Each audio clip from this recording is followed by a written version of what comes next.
क्या आप सब नहीं समझते कि जातिगत रूप से जनगणना करने से भारतीय समाज आपस में ही टूटेगा? कि क्या भारत में जाति व्यवस्था प्राचीन काल से, वैदिक काल से, या सिंधु घाटी या हड़प्पा संस्कृति के काल से रही है? और उस मिलावट का प्रमाण आपको भविष्य पुराण में मिल जाएगा, जिसमें आखिरी अध्याय में साफ साफ लिखा हुआ है कि अज्ञान अंधकार में भटक रहे भारतवंशियों को ज्ञान देने के लिए यहां एक अवतार आएंगे, उनका नाम होगा मैकाले।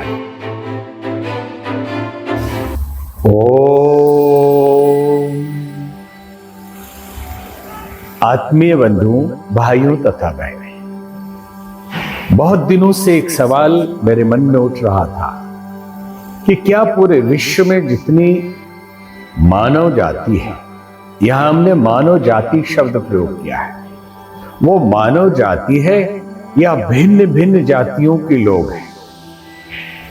ये बहुत दिनों से सवाल द्वंद्व बना हुआ है मेरे मन में, क्योंकि भारत में हजारों नहीं लाखों जातियां हैं। क्या आप सब नहीं समझते कि जातिगत रूप से जनगणना करने से भारतीय समाज आपस में ही टूटेगा, द्वंद्व में फंसेगा, उलझन में फंसेगा, और ये जातियां हमारे समाज के लिए, हमारे समन्वय के लिए, हमारे सौहार्द के लिए बहुत खतरनाक है। और इसमें किसी तरह की राजनीतिक या विदेशी साजिश नहीं लग रही? क्या इसमें वोट बैंक की राजनीति नहीं लग रही कि समाज टूटे तो टूटे, बिखरे तो बिखरे, आपस में अपने ही भाई लड़े कटे मरे, लेकिन शासन हम करें, चाहे कोई भी पार्टी हो। वादे सभी करते हैं कि हम राष्ट्र के उत्थान के लिए, यहाँ के नागरिकों के कल्याण के लिए कार्य कर रहे हैं। कोई कम करे, कोई अधिक करे, कोई घोटाला करे, ये सब विश्लेषण हम आपके ऊपर छोड़ रहे हैं। लेकिन फिर भी मंशा तो सबकी एक ही रहती है कि किसी तरह सत्ता हमारे हाथ में रहे। अगर ये मंशा न होती तो गलत नीतियों के पक्ष में सहमति नहीं देती। अगर गलत नीतियों के पक्ष में सरकार भी सहमति देती है तो ये उचित नहीं है। हम इस पे चर्चा करने जा रहे हैं आज कि क्या भारत में जाति व्यवस्था प्राचीन काल से, वैदिक काल से, या सिंधु घाटी या हड़प्पा संस्कृति के काल से रही है, और हम पहले से ही जातियों में बटे रहे हैं, और जातियों के आधार पर हमारा जीवन बनता रहा है, चलता रहा है कि पिता के बाद पुत्र उस जाति का, फिर उसके बाद उसका पुत्र उस जाति का, वो कुल खानदान, वो जातियां बढ़ते बढ़ते आज लाखों जातियों में हम बढ़ गए हैं। और उसमें भी ये जातियां ऊंची है, ये जातियां नीची है, ये छोटी हैं तो वो छोटी से भी छोटी है। हर जातियों के अंदर भी कम से कम 100-200 प्रकार हैं, जिसमें जो अपने आप को दावा करते हैं कि हम इन जातियों में, जैसे ब्राह्मण है, क्षत्रिय है, वैश्य है, शूद्र है, उसमें भी अपने आप को दावा करते हैं कि इनमें भी हम बड़े वाले हैं और इनमें ये छोटे वाले हैं। ये निर्णय करने वाला कौन है कि कौन छोटा हो गया, कौन बड़ा हो गया? हम अब विचार करते हैं, लोग दोष देते हैं मनुस्मृति को कि मनुस्मृति के अंदर ऐसा वर्णन किया गया है। निश्चित ही मनुस्मृति एक अनुशासन के नियम के लिए, भारतीय समाज के लिए स्मृतियों के अंतर्गत 20 स्मृतियां हैं, उनमें से एक मनुस्मृति है, रखा गया था। और ये भी सबको ज्ञात है कि शास्त्रों में बड़े पैमाने पे मिलावट किया गया है, और उस मिलावट का प्रमाण आपको भविष्य पुराण में मिल जाएगा, जिसमें आखिरी अध्याय में साफ साफ लिखा हुआ है कि अज्ञान अंधकार में भटक रहे भारतवंशियों को ज्ञान देने के लिए यहां एक अवतार आएंगे, उनका नाम होगा मैकाले। और सर्वविदित है कि मैकाले नाम के उस अंग्रेज ने भारतीय शिक्षा पद्धति को ध्वस्त किया, गुरुकुल परंपरा को नष्ट किया, यहाँ के गुरुओं और उस समय के आचार्यों को की हत्या कराई गई, और सरकारी शिक्षा नीति अंग्रेजी व्यवस्था के अनुरूप लागू की गई। तो वो हमारा अवतार था, जो हमारे पुराण में ऐसी बातें लिखी हुई है। तो पुराणों की प्रामाणिकता पर हम सवाल नहीं उठा रहे, लेकिन पुराणों और शास्त्रों के मिलावट पर प्रश्न जरूर है। ठीक वैसे ही मनुस्मृति में भी बहुत सारे मिलावट किए गए, और उसको आप इससे अंदाजा लगा सकते हैं कि अगर ऐसा वर्णन आता है कि जो छोटा है, नीच है, उसके साथ क्या व्यवहार आप करें, तो ठीक वही दूसरे श्लोक में वर्णन आता है कि प्राचीन काल में यह व्यवस्था थी मनुस्मृति के आधार पर कि वर्ण परिवर्तन किया जा सकता था। एक वर्ण में पैदा हुआ व्यक्ति गुण और कर्म के हिसाब से दूसरे वर्ण का माना जाने लगता था। अगर सावधानी बरती गई होती मिलावट करने में तो उचित श्लोकों को भी हटा दिया गया। डाला तो गया लेकिन हटाया कम गया, जिसके उन्होंने कल्पना भी नहीं की थी कि कभी आने वाले समय में लोग ऐसा भी विचार कर पाएंगे कि ये श्लोक फिर कैसे, कि जब भेदभाव ऊंच नीच इतने गहराई तक मनुस्मृति वर्णन करता है तो फिर इसी मनुस्मृति के अगला श्लोक क्यों बोल रहा है कि किसी वर्ण का व्यक्ति किसी वर्ण में जा सकता है। आप कहेंगे कि नहीं, यही मिलावट है, ये गलत है, तो हम आपको प्रमाण देते हैं। आप भगवान राम के काल में जितने लोगों के नाम देखेंगे, राम, लक्ष्मण, भरत, शत्रुघ्न, राजा दशरथ, दिलीप, अज, सगर, राजा रघु, कोई आगे टाइटल है कि सिंह, चौहान, सिकरवार, तिवारी, मिश्रा, राम, शर्मा, कोई है उसमें? आपके सतयुग में कहीं भी नाम के आगे जातिगत संबोधन या वर्णगत संबोधन भी नहीं किया गया है। अब हम महाभारत काल की चर्चा करें तो युधिष्ठिर, अर्जुन, भीम, नकुल, सहदेव कहीं भी है कि वहां पे वो चौहान या राठौर, गहलोत, लोधी, किसी चीज का वर्णन है। ठीक है, सत्ता का संचालन करते थे, वो राजा थे। तो कई लोग इस पे प्रश्न उठाते हैं कि वर्ण व्यवस्था भी जातिगत स्थिति है। नहीं, द्वापर काल में महाभारत हुआ और महाभारत का बहुत विशेष अंग है गीता। युद्ध भूमि में कुरुक्षेत्र में भगवान कृष्ण ने गीता सुनाई और उस गीता में वर्ण व्यवस्था पे भगवान कृष्ण कहते हैं, चातुर्वर्णम मया सृष्ट्वा गुण कर्म विभागसः। 4 वर्णों की व्यवस्था मैंने की, इसकी सृष्टि मैंने की, अर्थात परमात्मा ने की, ईश्वर ने की। किस आधार पे? जातिगत विभाग सह नहीं है, गुण कर्म विभाग सह।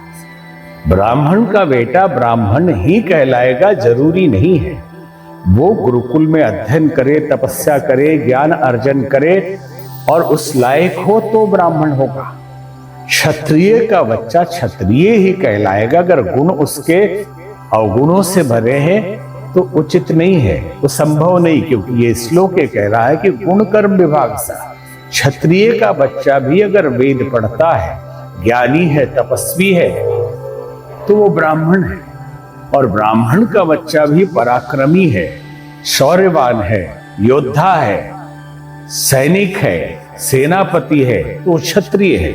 इसका उदाहरण मौर्य काल के आखिरी राजा के समय में आता है कि मौर्य के काल की समाप्ति के समय ठीक 386 ईस्वी पूर्व पहले की यह घटना है, जब राजा वृद्धरथ मौर्य सम्राट के आखिरी राजा सम्राट हुए और उनका सेनापति पुष्यमित्र शुंग। ये कौन थे? ये ब्राह्मण वर्ण में पैदा हुए थे।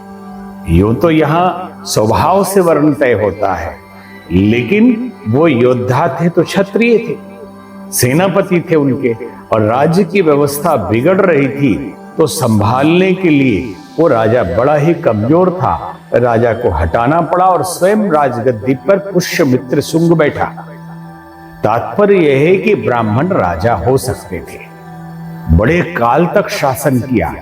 ब्राह्मण राजा हो गए तो ब्राह्मण नहीं बचे, अब वो क्षत्रिय हो गए, क्षत्रिय वर्ण में आ गए। ठीक वैसे ही आज के कल काल को भी देखेंगे तो अभी उसकी चर्चा हम करेंगे। अभी पीछे की चर्चा हो रही वर्ण परिवर्तन की स्वभाव के हिसाब से। स्वभाव अगर किसी शूद्र शब्द के लिए बड़ी व्याख्या होती है, बाद में गुलामी के समय में या आजादी के समय में दलित शब्द प्रयोग किया गया। दलित किसके लिए प्रयोग किया गया? कोई जाति है दलित, कोई समाज है दलित? नहीं। कम से कम सोच को ठीक कर लेना चाहिए। कोई दलित नाम की जाति होती ही नहीं। जाति मनुष्यों की होती है कि पुरुष जाति या महिला जाति, कुत्तों की जाति, गायों की जाति, ये अलग अलग जातियां हैं जिसपे अभी हम चर्चा करेंगे। हम अभी केवल मनुष्य समाज में 4 वर्णों के हिसाब से शूद्र वर्ण में दलित कोई जाति नहीं। तो किसे दलित कहा गया? वो लोग जो किसी भी वर्ण में पैदा हुए हो, जिनके पास धन का अभाव हो, जिनके पास साधन का अभाव हो और बहुत गरीबी रेखा से नीचे जी रहे हो और उनको दबाया गया है, कुचला गया है। कोई जरूरी नहीं कि सभी क्षत्रिय अमीर ही हुआ करते थे, उसमें गरीब लोग भी थे तो वो भी दलित थे। कोई जरूरी नहीं कि सारे ब्राह्मण बहुत वैभवशाली हुआ करते थे, उसमें भी बहुत गरीबी रेखा से बहुत नीचे जीने वाले ब्राह्मण थे, तो उनको भी दलित ही कह सकते हैं आप। और वो सब मिक्स होकर दलित समाज हुआ है।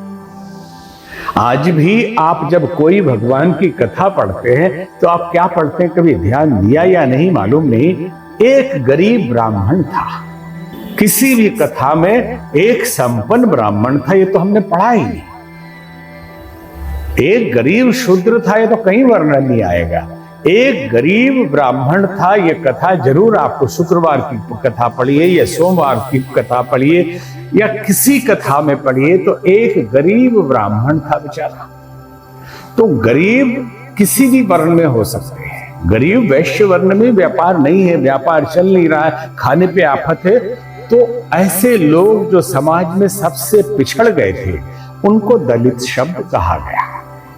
और कोई वर्ण व्यवस्था से या बिगड़ी हुई आई हुई आज की उपमा और संबोधन जाति व्यवस्था से मान ले कि हम दलित एक जाति हैं, तो ये बहुत बड़ा भ्रम है।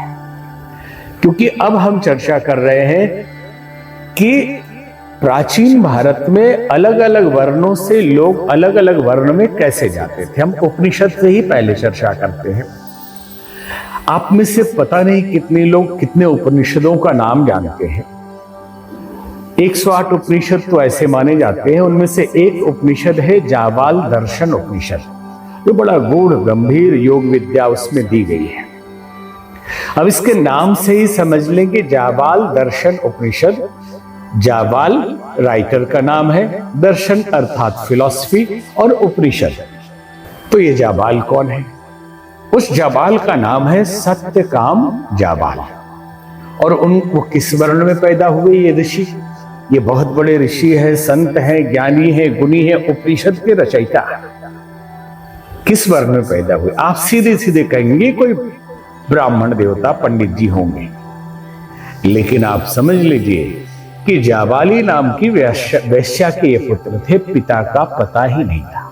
जब गुरुकुल में नामांकन कराने गए तो मां ने कहा मेरा नाम लिख लीजिए, क्योंकि इनके पिता का पता नहीं। ऐसा समन्वयकारी समाज था कि जब मालूम है कि वो नगर वधू है तो पिता का पता नहीं होगा, कोई दिक्कत नहीं है, और एक्सेप्ट किया गया। तो नाम क्या लिखा गया? सत्यकाम जाबाल। जाबाली का ही नाम, पिता का नाम साथ में रखते थे। तो जब एकदम शूद्र वर्ण में, वर्ण है जाति यहां फिर से समझ ले कि नहीं है, पैदा हुए एक व्यक्ति को ऋषि बनने का अधिकार है, उपनिषद के रचयिता बनने का अधिकार है, तो आज के समाज में कैसे मतभेद पैदा किया जा रहा है? क्योंकि जब हम एक ही मानव मनु के संतान सभी हैं, इसलिए मनुष्य हमें कहा जाता है। जो लोग ये कहते हैं कि मनुवादियों ने ये किया, इसने वो किया, मनुवादी का अर्थ क्या होता है? मनुष्य है अर्थात आप मनु की संतान है, इसलिए मनुष्य है। उर्दू में उसी को कहा जाता आदमी, क्योंकि आदम का संतान माना जाता है। अब आप मनुष्य नहीं है, कौन से हैं, जानवर हैं या कुछ है, तो बात अलग है। अगर आप मनुष्य हैं तो निश्चित ही मनुवादी ही है और मनु की ही संतान है, इसलिए आप मनुष्य हैं।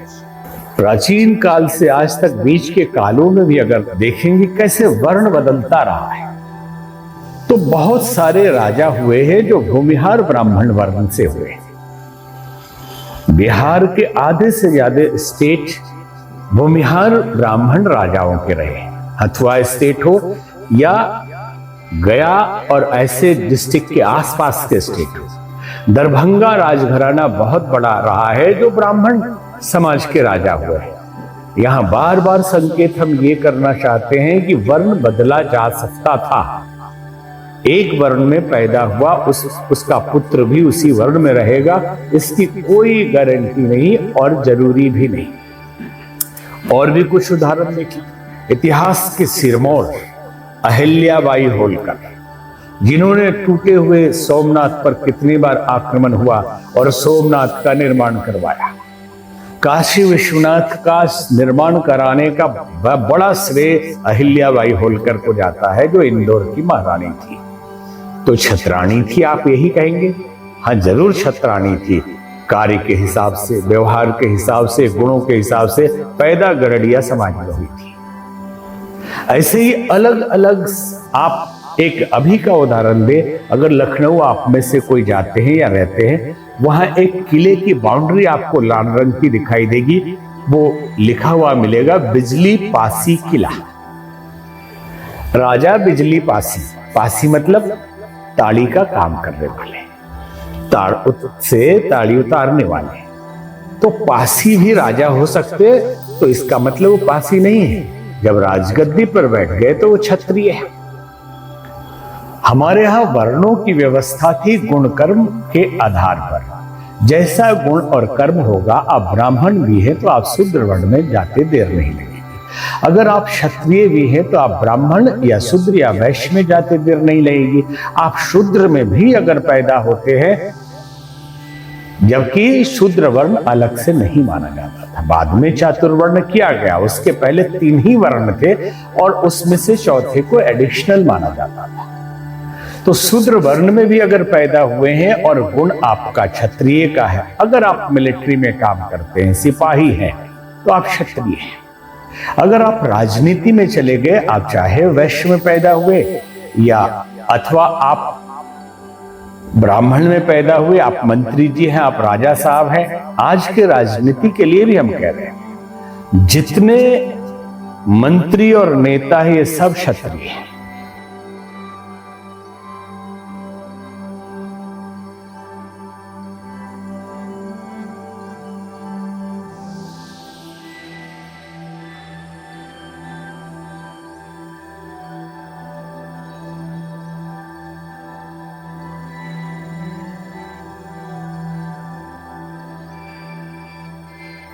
चाहे वो शुक्ला जी हैं, मिश्रा जी है, अथवा पासवान है, या और भी कोई टाइटल है उनका, या मायावती जी है, गुण और कर्म के हिसाब से ये सब क्षत्रिय है और दलित नहीं है। क्योंकि जब आप आईएएस ऑफिसर हो गए, आपके पास पैसों की कमी नहीं है, पीढ़ी दर पीढ़ी पैसे आ रहे हैं, आप बड़े राजनेता हैं, तो अब दलित कौन दलित आपको दबाए हुए है?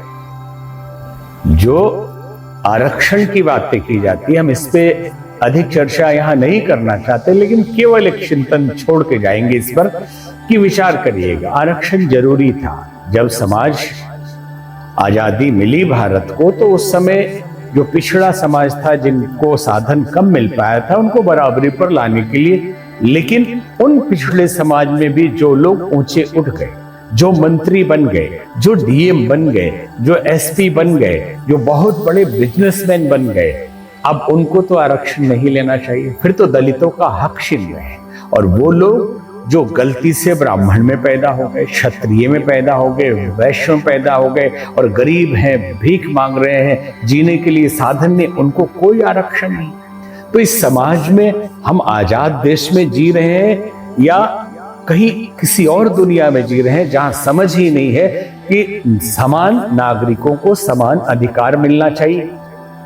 गरीबों के लिए व्यवस्था अधिक होनी चाहिए उनके स्टेटस और स्तर के हिसाब से।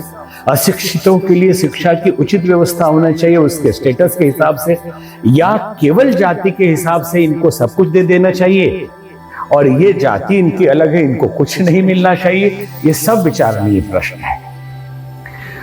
और जातियां थी पहले नहीं थी। तो ये जो इतनी जातियां हैं, 4 वर्ण की व्यवस्था बताई गई, ब्राह्मण, क्षत्रिय, वैश्य और शूद्र। और आज पूरे समाज में ब्राह्मण भी कम है, क्षत्रिय भी कम है। कार्य के हिसाब से देखेंगे तो मिलिट्री पूरी क्षत्रिय है, कार्य के हिसाब से देखें तो राजनेता पूरे क्षत्रिय है, कार्य के हिसाब से देखेंगे तो साधु, संत, कथावाचक, ज्ञानी ये सब ब्राह्मण है।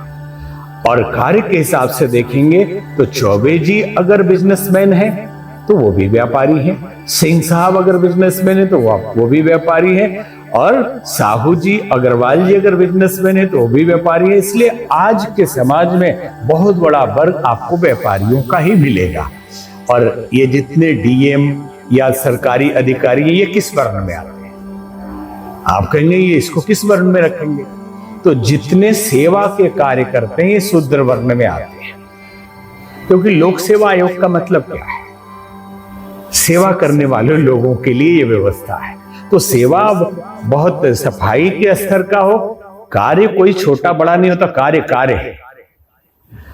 तो सफाई का कार्य हो या अधिकारी बन के ऑफिस में बैठने का कार्य हो, बोलते हैं ना कि हम सरकारी नौकर हैं।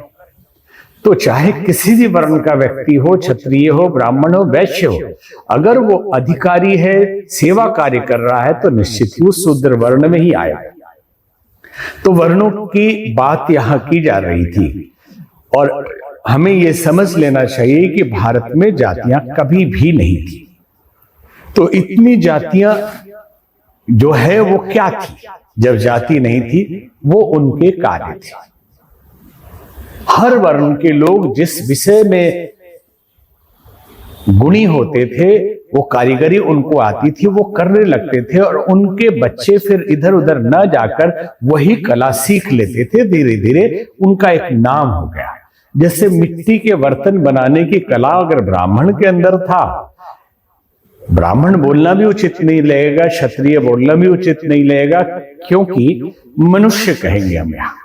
अब गुण कार्य के हिसाब से हम वर्ण में भेजेंगे, हम पहले से ही वर्ण में भेज के ले जा रहे हैं, कार्य में तो दिक्कत है। तो एक आदमी के अंदर अगर बढ़िया मूर्ति बनाने की कला है या मटका बनाने की कला है, तो धीरे धीरे उनका बच्चा उनके पास रहते रहते वो कला सीख लेता है, फिर उसका बच्चा भी वो कला सीख लेता है, और उसको नाम दे दिया जाता है कुम्हार। फिर एक सोने का काम करने वाला मनुष्य समाज का आदमी, ये चारों वर्ण से ये बाहर बता रहे हैं। अगर सोने की कारीगरी जानता है, सोने का काम करता है, फिर बेटा भी वहां धीरे धीरे सीख लेता है, फिर पोता भी सीख लेता है, पूरा ही समाज बन जाता है वो स्वर्णकार। तो क्या है? सोनी है, सुनार हो गए। लोहे का काम करने वाला उनका बच्चा उनके पास सीख लेता है। ये मनुष्य समाज से, ये किसी वर्ण से नहीं है। अब इसमें आप कैसे बांटेंगे कि सुनार बड़े, कि लोहार बड़े, कि बड़े लकड़ी का काम करने वाले बड़े? अब श्रमकार बड़े छोटे सब काम करने वाले लोग थे। कार्य के आधार पर जो आज आप स्मॉल स्केल इंडस्ट्री लगाते हैं या स्किल डेवलपमेंट का कोर्स कराते हैं, किसी को सिखाते हैं, वो व्यवस्था उस समय घर में ही थी कि आप गुरुकुलों में ज्ञान लेते थे जीने के लिए, समाज की व्यवस्था के लिए, शासन के लिए, और बाकी कारीगरी जो आपका आजकल पढ़ाया जाता है विश्वविद्यालयों में या विद्यालयों में, कॉलेजों में, वो तकनीक घर में ही सीख लेता था वाला। और फिर वो सामान बेचा आगे बढ़ाता था, आगे लोग उसका व्यापार करते थे, और जो व्यापार करते थे उनको व्यापारी कहा जाता था। जो खेती करते थे उनका बेटा खेती ही करता रहता था, फिर उनका बेटा खेती करने में कुशल हो जाता था, तो किसान हो गए। तो किसान किस वर्ण में आएंगे और किसान किस जाति में आएंगे? हर जाति के लोग किसान हैं, हर वर्ण के लोग किसान हैं। फिर कैसे आप बांटेंगे किसान को? और 70% आबादी गांव में है जो किसान से ही है, उनको किस वर्ण और किस जाति में बांटेंगे? अब जातियों की व्यवस्था जब कार्य के हिसाब से बटी तो समाज बनता गया। फिर भी मानवता के अंदर जातियों का भेदभाव कभी नहीं था। भले ही कार्य कुशलता और कार्य का क्षेत्र होने के कारण कोई लोहार, कोई कुम्हार, कोई सुनार, कोई खाना पकाने वाला, कोई ताड़ी बेचने वाला, कोई चमड़े का काम करने वाला, कोई जूते का काम करने वाला, कोई राशन पानी बेचने वाला, कोई अनाज उगाने वाला समाज हो गया, लेकिन ये जातियां नहीं थी और आपस में भेदभाव नहीं थे। तो ये भेदभाव आप कहेंगे नहीं, निश्चित ही भेदभाव रहा होगा, तब तो आज है। तो हम 10 वर्ष पहले तक के पीछे का भी ठीक से विचार नहीं कर पाते, 15-20 साल पहले का भी पीछे तक का ठीक से नहीं विचार पाते। ये जहर घोला किसने? पूरे भारतीय समाज को, ये मानव समुदाय को बांटने की व्यवस्था किसने की? ये जाति शब्द हमारे यहाँ केवल पशुओं के लिए, मनुष्य एक जाति में आता है, उसमें स्त्री पुरुष लिंग होता है। जो जाति है वो मनुष्य जाति में स्त्री और पुरुष 2 ही होते हैं, उसमें फिर जाति होती नहीं। फिर घोड़े की जाति होती है, फिर गधे की जाति होती है, फिर जानवरों की जाति होती है। फिर अब असली मुद्दे को हम आपको बताना चाहते हैं कि कहां से कास्ट शब्द आया। ये पुर्तगीज का एक शब्द है कास्टा, जिससे ये आया है कास्ट, और कास्ट से कास्टिज्म। तो कास्ट का मतलब क्या? एक जाति के अंदर जो नस्ल, रेस, तेज दौड़ने वाला घोड़ा तो कम दौड़ने वाला घोड़ा, वो रेस है उसका, उसको रेस कहते हैं। तो इसी में कोई बहुत दिमाग वाला आदमी, बहुत कम दिमाग वाला आदमी, लेकिन है तो मनुष्य जाति ही, तब भी भारतीय समाज नहीं बटा था। फिर बांटने का कार्य कहां से शुरू हुआ? 1885 ईस्वी में हर्बर्ट होप हिस्ली नाम का एक अंग्रेज आया और उसने एक नया विधि नहीं खोजी जाति की। किस भारतीय समाज को एक ऐसी जनगणना में उलझाना चाहिए और आपस में बांटना चाहिए जिसमें जातियां, कास्ट के हिसाब से जनगणना की जानी चाहिए। तो हर्बर्ट होप हिस्ली ने 1885 में बंगाल प्रेसिडेंसी में यह जनगणना कराई। इसको एथनोग्राफिक सर्वे ऑफ बंगाल कहा गया। यह पहला जातिगत जनगणना था। किस आधार पे किया गया? नाम रखा गया नेजल इंडेक्स थ्योरी। नाक के आधार पे जनगणना की गई कि अगर आपकी नाक छोटी है तो आप दलित हैं, शूद्र है, गए गुजरे हैं, नीच हैं, और नाक अगर बड़े हैं और आप गोरे हैं तो आप ऊंची जाति के माने जाएंगे, आप श्रेष्ठ हैं। यहां यही कोशिश की गई कि मैक्स मुलर के और दूसरे पश्चिमी दार्शनिकों के उस थ्योरी को थोपने की कोशिश की गई जिसमें ये प्रमाणित करने का प्रयास किया गया कि जो भारत के लोग हैं वो भारत के रहने वाले हैं ही नहीं, वो यहाँ के मूल निवासी है ही नहीं, वो तो आर्य है और आर्य बाहर से आए हुए हैं।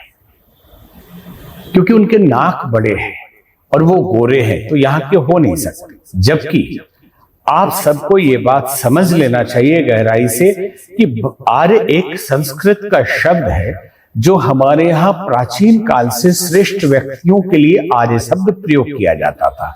आर्य न कोई नस्ल है, आर्य न कोई जाति है। इस पर हमने एक वीडियो अलग से बनाया है कि आर्यों का आदि देश, अगर आर्य कहेंगे और जाति मानेंगे तो श्रेष्ठ लोगों का आदि देश भारत ही है और उनकी उत्पत्ति हिमालय के आसपास की है।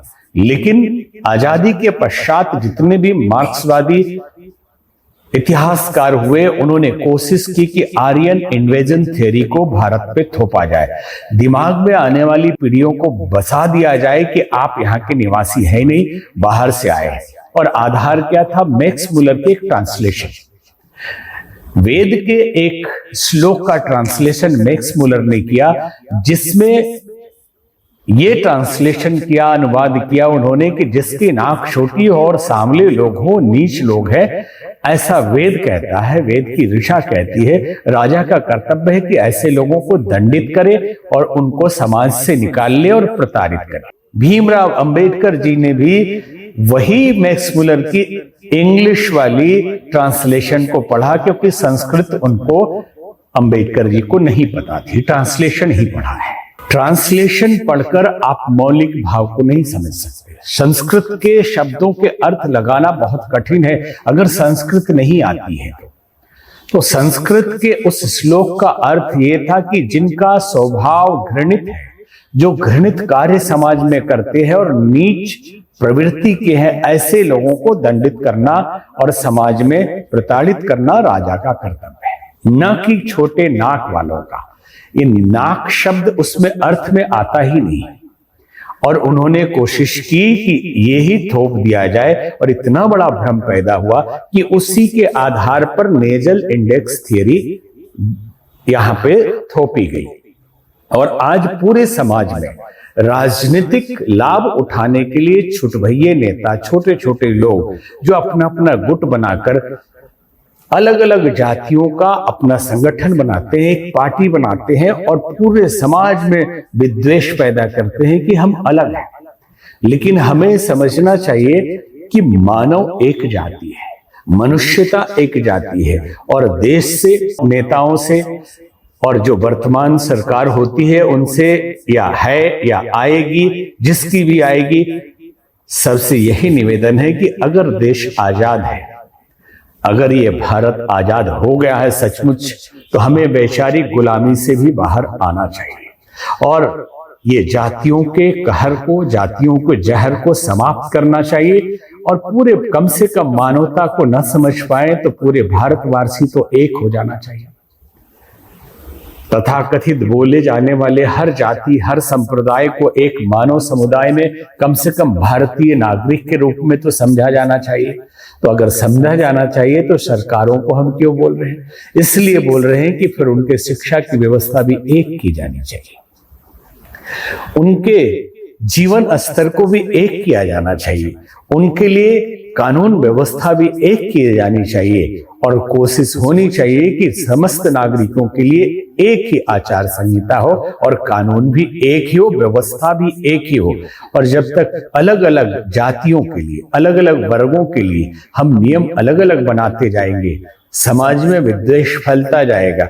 अभी भी एक नया सा कानून आ गया है, यूजीसी, ये भी भेदभाव पैदा करने वाला है, जबकि कोशिश होनी चाहिए बौद्धिक समाज का कि आपस में मानसिक द्वेष हटाकर हम समाज को प्रेरित करें कि सब एक ही पिता के संतान है, और सब मिलजुल कर जिए, पूरे भारत को आगे बढ़ाएं, अपने व्यक्तित्व को ऊंचा उठाएं, जीवन लक्ष्य की प्राप्ति करें, देश को समृद्ध, सुसंस्कृत, सशक्त बनाने के लिए सामूहिक मिलजुल कर सब प्रयत्न करें, न कि आपस में ही लड़ते रहें और ऐसे नियम कानूनों से बंधकर आपस में ही द्वेष बढ़ता जाए। तो यही सब कुछ बातें आपको हमें कहने का मन था, बहुत दिनों से विचार कर रहे थे, अवसर नहीं मिल रहा था। तो आप इसमें जो भी अच्छा लगे आप समझ लें, और इस पे कमेंट जरूर करना, और आप सब अगर प्रेरित करेंगे, सब्जेक्ट देंगे, तो आपको उस विषय पे हम जरूर सुनाएंगे। अगर वीडियो अच्छा लग रहा हो, नहीं बोलते थे कभी, हम एक साधु हैं इसलिए सब बातें करते नहीं, आप चैनल को सब्सक्राइब करिए, लाइक करिए, दूसरों तक पहुंचाइए, और लिखिए जरूर कमेंट में कुछ। अगर चाहते हैं आप कुछ भी ध्यान, भजन, गीता, उपनिषद, मंत्र, तंत्र, समाज, राष्ट्र, किसी विषय पे सुनना चाहते हैं, क्योंकि हमें भी समय नहीं मिल पाता है और इतने व्यस्त रहते हैं कि समझ में नहीं आता किस विषय पे आपको सुनना है। तो कहीं हमने ये एक आध वीडियो किसी का सुना तो लगा कि इस विषय पर समाज में निश्चित ही भारत को भारत बनाने के लिए, समृद्ध बनाने के लिए इस विषय को आप तक पहुंचना अनिवार्य है। ओम शांति।